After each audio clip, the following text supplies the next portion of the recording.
목회자였던 유진 피터슨이 쓴 부활이라는 책에서 부활이 신앙생활의 중심이다라는 이야기를 합니다. 그가 이야기하기를 현재 일어나고 있는 일의 핵심을 간파하지 못하는 불안감을 감수하는 자세, 놀람으로 인해 갖게 되는 정의감과 같은 반응을 읽어내야만 하는 상황 속에서 그런 속에 우리는 영성이 필요합니다. 우리 앞에 놓인 선택은 압도적인 경외감으로 인해 응답하는 법을 배우거나 혹은 사태의 핵심을 놓치는 위험을 감수하거나 둘 중 하나이기 때문입니다. 그래서 그리스도인들의 생활에 관해 표현들이 겉만 그럴듯한 여러 가지 평범한 표현, 은혜, 사랑, 믿음 이런 말들의 경우에 지나치지 않지만 우리가 너무 익숙해졌기 때문이죠. 그러나 부활 이야기는 경이감이 스며들고 있고 그래서 부활이 우리의 삶의 최고의 경이로운 이야기입니다. 라고 그는 고백합니다. 다시 말하면 우리의 삶에 있어서 어떤 선택의 기로에 섰을 때에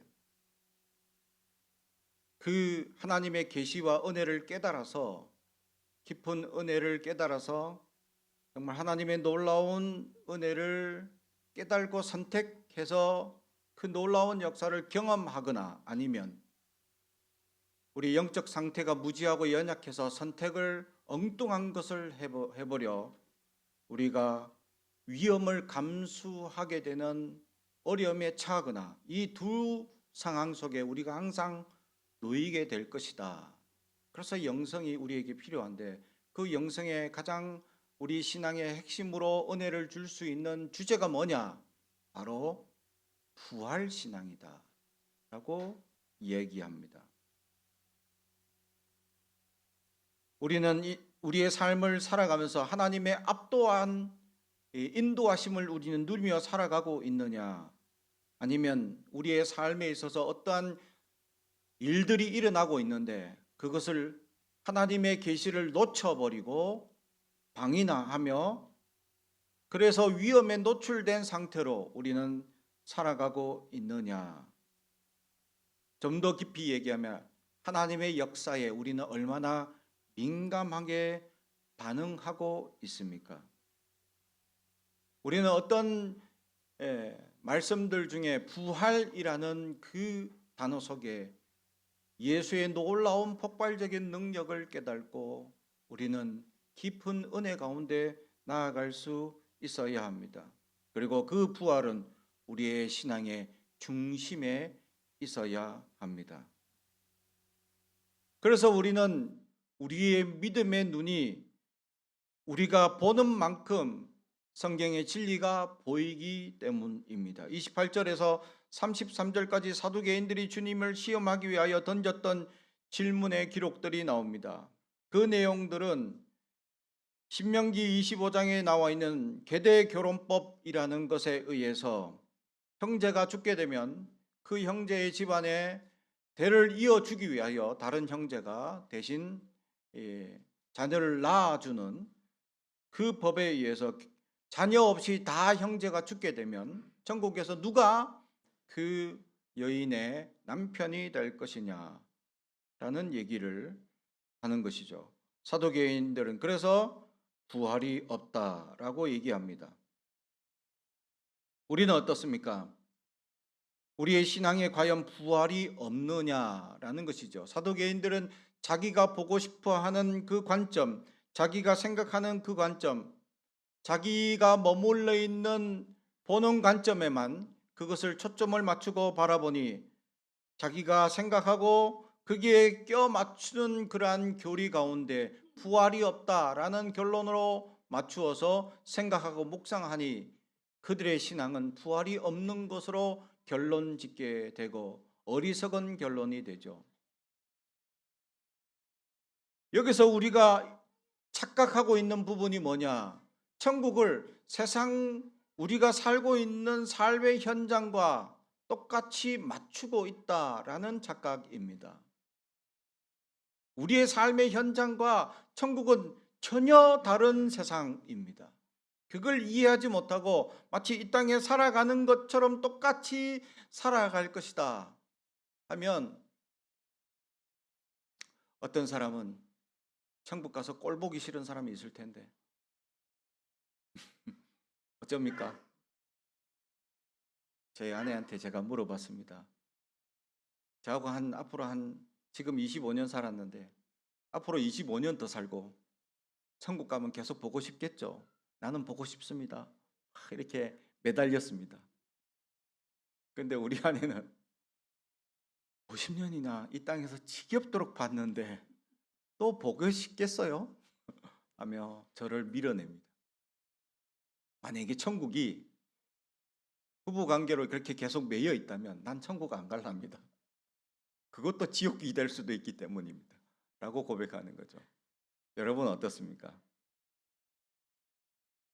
천국이 이 땅에 매여 있고 이 땅의 관계처럼 이 땅의 것들을 그대로 천국과 대면해서 비교해서 맞춘다면 천국이 천국처럼 보이겠느냐라는 것입니다. 아니라는 거죠. 천국은 전혀 다른 세상입니다. 세상에 가장 좋은 기쁨과 감격이 넘치는 그곳이 천국이죠. 날마다 감동이 넘치고 날마다 은혜가 넘치는 그곳이 천국입니다. 이 땅의 어떤 것들과 비교해서 가장 좋다라고 할 수 있는 그 좋은 것과 비교할 수 없습니다. 그래서 가장 좋다고 비슷하게 비교한 것이 온갖 보석과 찬란하다 뭐 이런 표현들로 천국을 표현하지만 우리가 직접 천국에 가보게 되면 그 어떤 표현도 다 잊어버리고 정말 입이 쫙 벌어지는 정말 감동과 감격이 넘치는 그곳이 천국이기 때문이죠. 이 땅의 어떤 것들과 매이지도 연결되지도 않는 것이 바로 천국이다라는 것이죠. 그러나 사도계인들은 이 땅의 관계, 이 땅에 살면서 맺고 있는 어리석은 연약한 것들을 다 관계 맺어서 천국과 비교하니 천국이 천국같이 느껴지지 않는 이상한 관계를 맺는 역사가 나타나게 된다라는 것이죠. 그들은 그들이 생각하고 그들이 믿는 대로 성경을 해석하고 바라보기 때문입니다. 그렇다면 우리는 어떻습니까? 우리가 어느 정도 보이고 어느 정도 믿고 있느냐에 따라서 성경이 보이고 깨달아지기 때문입니다.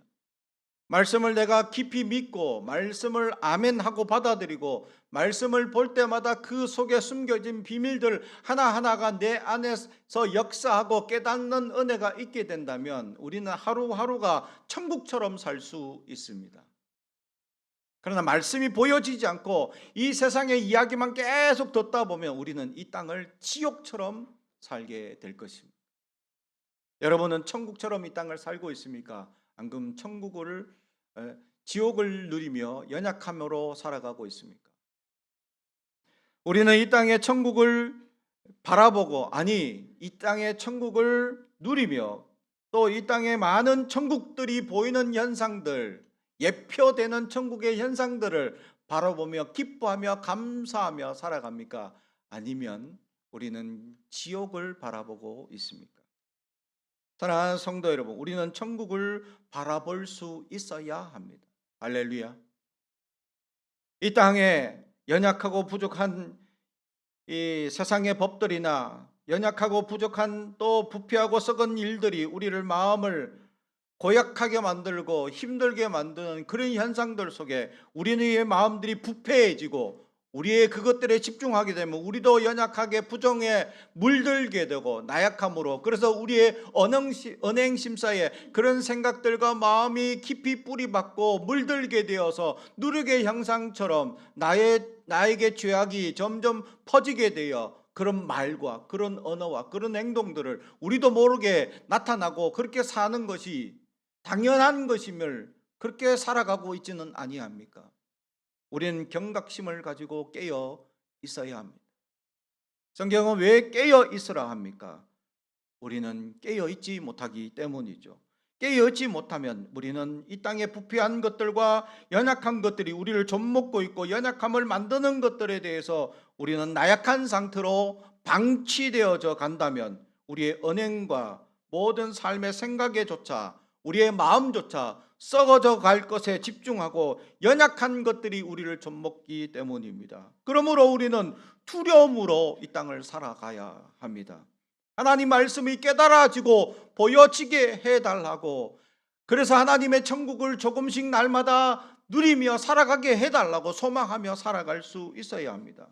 그렇지 않으면 우리는 날마다 썩고 연약한 것들만 바라보고 안 된다, 부정으로 살아가는 그 세상 사람들의 이야기가 나를 좀 먹어서 나도 안 된다, 할 수 없다, 비난하고 넘어지고 좌절하고 포기하는 일들에 가까운 연약한 인생으로 살아갈 수밖에 없기 때문입니다.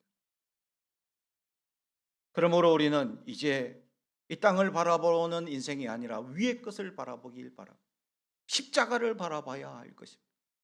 그러므로 부활하신 이 십자가 가운데 부활하신 주님의 기적의 놀라운 역사를 우리는 오늘도 감격하며 나아가 우리는 사망이라는 안 된다, 할 수 없다, 죽었다, 끝났다 라는 사실에서 다시 우리는 살아날 것이다, 희망을 가지고 소망을 가지고 살아가는 부활의 신앙이 우리의 삶의 중심으로 자리 잡아야 할 것이다 라는 사실입니다. 우리는 아직까지 우리의 삶에 얼마나 많은 오류에 범주하며 살아가고 있습니까? 천국이 이 땅의 연장선에 있다는 이 사두개인들의 착각 속에서 빠져 있는 것처럼 우리도 수많은 주님의 말씀을 내 생각과 내가 알고 있는 지식과 내가 알고 있는 경험과 내가 알고 있는 것에 머물러 주님을 가둬버리는 연약한 생각에 머물러 있지는 아니합니까? 하나님의 놀라운 은혜와 역사와 기적과 수많은 이 사랑과 말씀 속에 그 깊이와 넓이를 알 수 없는 그 한량없는 하나님의 사랑을 우리는 아직도 누리지 못하고 한계에 부딪히며 좌절을 해서, 그래서 우리의 삶에 어쩌면 이런 단어들, 지긋지긋하게 고난당하고 고통당하며 우리는 나약함으로 좌절하고 있지는 아니합니까? 사랑하는 성도 여러분, 하나님의 사람들은 기뻐하게 되어 있습니다. 천국을 소유한 백성들의 자세는 날마다 감동과 감격으로 살아가게 되어져 있습니다. 이 땅은 지옥이지만 나는 천국을 누리기 때문이죠.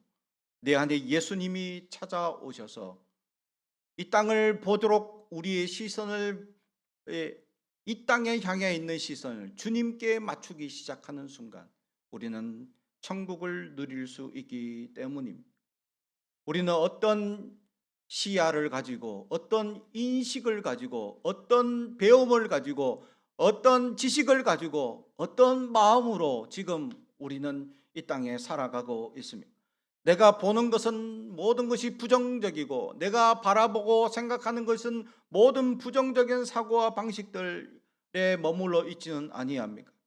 사람들이 말하는 뉘앙스 속에 혹시 부정이 들어가 있지 않을까라는 우리 안에 결국 그들은 순수함을 잃어버린 마음들, 저들의 말 속에 행동 속에는 의도가 있을 것이다 라는 순수함을 잃어버린 연약함에 빠져 있지 않습니까? 그래서 천국은 이 어린아이와 같이 아니하면 라고 말씀하신 이유가 우리 안에 다시금 순수함을 회복하라라는 말씀이죠. 사랑하는 성도 여러분, 우리는 얼마나 세상에 물들어 가고 있습니까? 순수함을 잃어가고 있습니까? 우리 가운데 수많은 잘못된 의도와 잘못된 생각과 잘못된 사상에 의해서 우리가 얼마나 물들어져 가 있는지를 우리 생각과 우리의 삶을 통해서 반영해 주고 있다라는 것입니다. 부활, 주님의 부활하심은 우리의 그러한 모든 생각을 180도 변화시키는 놀라운 기적을 가지고 있다라는 것을 우리에게 보여주고 있는 것이죠. 사랑하는 성도 여러분, 우리의 경험, 우리의 생각으로는 불가능합니다. 안 됩니다. 할 수 없습니다. 우리가 너무나 오랜 세월 동안 내 언어적 생활 속에, 내 생각의 생활 속에, 내가 부정 속에 너무나 많이 갇혀져 있기 때문에, 그래서 우리에는 주님이 필요한 겁니다. 우리의 삶에 주님이 필요한 것입니다. 내 생각에 주님이 찾아오시고 내 삶 속에 주님의 역사가 필요하다고 주님께 고백해야 할 겁니다. 찾아오셔서 나를 변화시켜 주시옵소서라고 소망하며 살아가야 할 것입니다. 제가 교회를 다니면서 재미난 현상을 몇 가지 발견합니다. 아주 재미난 현상입니다. 교회에서 어떤 잔치를 하거나 또는 어떤 행사를 할 때 선물을 준비합니다. 그럼 사람들이 꼭 하나씩 더 가져가고 싶은 사람들이 있습니다. 꼭 한 사람 1인당 한 개씩만 가져가라는데 꼭 2개, 3개 챙겨가고 싶은 사람들이 있는 거예요. 그게 비싼 것도 아닙니다. 어떨 때는 그냥 수건입니다. 집에 수건 쌓여 있지 않습니까? 그것도 얼마 하겠어요? 그 뭐 한 3,000원, 4,000원 비싸 고급 수건 써봐야 10,000원 이하입니다. 10,000원 없어서, 돈이 없어서 그거 더 하나 가져가고 싶겠습니까? 우리 안에 물들어 있게 됩니다. 욕심, 탐욕, 연약함이 우리를 좀먹어서 자기도 모르게 습관적으로 하나 더 가져가고 싶고, 뭔가 더 아무것도 아닌데 집에 그냥 들고 가면 그냥 쌓여 있는 것 뿐일 텐데 굳이 내 욕심과 욕망을 표현해버리는 연약함에 빠지더라는 거죠. 교회에서 가면 어떤 권사님들이 또는 집사님이 우리 구역에 어느 식구가 못 와서 내가 챙겨갑니다 하면서 꼭 몇 개씩 더 챙겨가. 아니 몇 분 안 되는데 왜 몇 개씩 더 챙겨가지? 그런 현상들이 많더라는 거예요. 알고 보면 그 금액도 얼마 안 하는데 굳이 더 챙겨가고 싶은, 우리도 모르게 우리 안에 탐욕과 부정이 물들어 있다는 것이 나타나는 현상들이 있다는 거죠. 식사를 할 때 나도 모르게 욕심을 나타내는 표현들이, 그걸 탐식이라고 얘기를 합니다. 제가 어느 교회에 있을 때, 전도사 때 같이 사역하던 동기 목사랑 어느 권사님 댁에 식사 대접을 받기 위해서 갔습니다. 식사 대접을 갔더니 온갖 마른 반찬이 다 있는 거예요. 오징어 무침, 또 뭐 하여튼 마른 뭐 지포 무침, 하여튼 마른 반찬들로 가득 차 있는 거예요. 왜 그랬냐 했더니 이 같이 갔던 동기가, 전도사 친구가 지금 목사님인데 그분이 마른 반찬을 좋아해요. 밥 한 번 떠먹고 오징어 무침 한 그 막 먹고 이거 막 마른 반찬만 계속 집어 먹는 거예요. 그걸 보면서 이 친구가 이 권사님 댁에 식사를 몇 번 하면서 자기의 식성을 이렇게 보여주니까 그 식성대로 식사를 차리는구나. 그래서 나는 그걸 이제 표현하지 않아야지, 골고루 다 먹어야 되겠다. 그런데 저보다 더 치밀한 권사님이 계셨어. 얼마나 치밀하냐, 어느 반찬에 젓가락 몇 번 갔는지 계산을 다 하셔. 나도 몰랐는데 나는 골고루 갔다고 생각했는데 목사님 이거 하나 더 좋아하시네. 왜 한 번 더 이 젓가락이 간 거야. 나는 몰랐는데, 나는 정말 다 갔다고 생각했는데 한 번 더 간 걸 딱 계산한 거야. 저기 3번, 저기 4번, 저기 3번, 이걸 정말 다 계산해가지고 세려가지고 저한테 얘기해 주신. 어떻게 내가 좋아하는 걸 아느냐, 헤아렸다는 거지. 숫자를 세려가지고 다 계산해가지고 한 번 더 가신 거, 이게 더 좋으니까 한 번 더 갔지 않았을까 하고는 이게 그쪽 취향으로 이제 차려주시더라는 거예요. 나도 모르게, 우리도 모르게 식습관이 나타나는, 탐식이 나타나는 연약함이 있더라는 거죠. 사랑하는 성도 여러분, 우리는 살다 보면 우리도 모르는 탐욕과 탐식에 빠져서 정말 주님의 말씀대로 산다고 노력하면서도 우리 몸속에 배어있는 연약함이 우리를 주관할 때가 있다는 겁니다.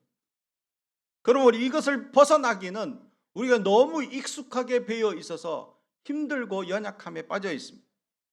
그래서 예수님이 필요하고 성령이 필요한 것입니다. 우리 안에 찾아오셔서 우리를 변화시키시고 부활의 신앙으로 다시금 살아나는, 이제 옛것은 완전히 죽여버리고 내 안에 새로운 예수의 생명으로 부활시켜서 이제 하나님의 거룩한 성도로 살아갈 수 있는 용기를 주시옵소서라고 우리는 기도하며 나아갈 수 있어야 합니다. 그래야 하나님 앞에 우리의 연약했던 세상의 잘못된 사도개인처럼 인생의 모든 연결고리를 천국의 대위에서 그 한계밖에 보지 못하는 어리석음에 갇혀 있지 않게 된다는 것입니다. 사랑하는 성도 여러분, 우리는 여전히 어리석음에 갇혀 있지는 아니합니까? 세상의 고리와 세상의 역사들, 세상의 지식들, 세상의 것들로 우리는 여전히 갇혀서 그것이 전부인지를 우리는 착각하며 살아가는 연약한 신앙 가운데 우리는 부활 신앙이 우리의 삶의 신앙의 중심이 될 수 있어야 할 줄로 믿습니다. 부활의 반대는 사망입니다. 사망은 그래서 두렵고 희망을 좌절하게 합니다. 아무런 소망이 없게 하고 영원한 고통을 연상하기도 합니다. 그래서 사람들은 두려움과 떨림으로 좌절, 포기하게 되어져 있습니다. 그러나 우리 그리스도 안에는 부활 신앙이 있어서 좌절, 포기 속에서 희망, 소망을 얘기하는 그리스도인들이 되어야 할 것을 성경은 얘기합니다. 에베소서 1장 18절에서 19절, 부활을 인하여 하나님께서 우리로 하여금 알게 되기를 원하시는 세 가지가 있는데 너희 마음 눈을 밝히사 그의 부르심의 소망이 무엇이며 성도 안에서 그 기업의 영광의 풍성이 무엇이며 그 힘의 강력으로 역사하심을 따라 믿는 우리에게 베푸신 능력의 지극히 크심이 어떤 것을 너희로 알게 하시기를 구하노라. 아멘. 그래서 우리 안에 세 가지, 첫 번째는 소망을 가지길 원한다라고 말씀합니다. 사도 바울은 에베소 교인들이 마음이 눈이 밝혀져 이제 갇혀져 있는 그런 연약함에서 벗어나 하나님의 역사가 보이기 시작하여서 하나님의 부름의 소망이 무엇인지를 깨닫길 원한다고 우리에게 말씀하고 있습니다. 하나님의 소망은 과연 무엇이겠습니까? 그것은 바로 우리 그리스도인입니다. 그리고 하나님의 소망은 바로 우리 그리스도인 공동체인 교회인 것이죠. 이 교회를 통하여 하나님의 소망이 더욱더 전파되고 하나님의 생명력이 이 교회에서 살아 역사하고 있다는 것을 보여주는 참된 그리스도인들이 넘치길 소망하고 있는 것이죠. 할렐루야. 그래서 하나님의 소망은 우리인 것이죠. 그래서 우리가 하나님의 소망임을 보여주는 사람, 다른 말로 하면 사명을 가진 자, 사명을 감당하는 자가 되길 주님의 이름으로 축복합니다. 두 번째는 영광의 풍성이 무엇이냐? 하나님의 영광의 풍성한 기업, 다시 말하면 그 풍성한 기업, 대부분의 기업이라는 것은 이 이스라엘 구약에서는 이스라엘 백성을 의미하고 신약에 와서는 교회를 의미하듯이 하나님이 이 교회를 통해서 역사하고자 하는 뜻이 무엇인지를 알길 원하고 있다라는 것이죠. 그러므로 우리는 이 교회를 통해서 하나님께서 세우신 우리의 각자의 직분대로 충성하며 섬기며 헌신하며 나가는 하나님의 일꾼이 되는 하나님의 사람들이 넘치는 기뻐하는 교회가 되는 그런 함께하는 교회가 되길 주님의 이름으로 축복합니다. 어디 한 군데 모든 곳에 교인들의 손길들이 넘쳐나는 그 교회, 어디를 바라보더라도 교인들이 함께 했던 손길들이 넘치는 교회, 그런 교회가 되길 주님의 이름으로 축복합니다. 마지막으로 힘의 강력으로 역사하사 베푸신 능력의 지극히 크심이 어떠하냐? 힘의 강력으로 역사하사 베푸신 능력의 지극히, 우리의 삶 속에 하나님의 얼마나 강력한 힘으로 함께 하시고 은혜를 베푸시고 사랑하시고 얼마나 많은 능력과 권세로 우리를 인도하시는지 알고 있느냐라는 거죠. 사랑하는 성도 여러분, 이미 우리는 체험하고 있습니다. 우리를 예수를 믿게 하신 그 믿음을 가지게 하신 역사가 위대한 능력의 첫걸음이 되는 것이죠. 두 번째는 우리가 그 믿음 안에서 살아가며 하나님의 소망을 따라 기도하고 수많은 하나님의 역사들을 누리며 살아가게 하는 능력을 체험하게 하시는 것입니다. 그 중에 가장 큰 하나님의 폭발적인 능력이 뭐냐? 바로 부활의 신앙으로 우리는 굳어져가고 부정적인 사고방식으로 빠져있는 이 세속 가운데 살아가면서 부활의 예수님께서 우리를 부활하게 하시는, 새롭게 경험하게 하시고 새롭게 은혜를 주시고 새롭게 하나님의 새 생명을 날마다 부어주시는 놀라운 은혜와 역사를 깨닫게 하시는 은혜. 그래서 그 부활을 날마다 경험하는 자가 되길 주님의 이름으로 축복합니다. 그게 폭발적인 능력이라고 말씀하고 있는 것이죠. 사랑하는 성도 여러분, 부활, 우리를 완전히 사망에서 건져주신 위대한 역사인 것이죠. 그래서 우리는 부활 신앙이 있다면 죽음도 불사한다. 죽음은 사망이고 끝, 아무것도 아니고 희망도 포기를 만드는 그 세상 가운데 우리는 희망할 수 있고 소망할 수 있고, 세상은 안 된다, 할 수 없다 하는 일들은 그리스도인들은 하면 된다. 하나님이 가능하게 하시는 위대한 역사를 맛보게 하시고 깨닫게 하시는 그 부활의 신앙 가지길 주님의 이름으로 축복합니다. 기도하겠습니다. 사랑과 온천이 가득하신 아버지 하나님 감사합니다.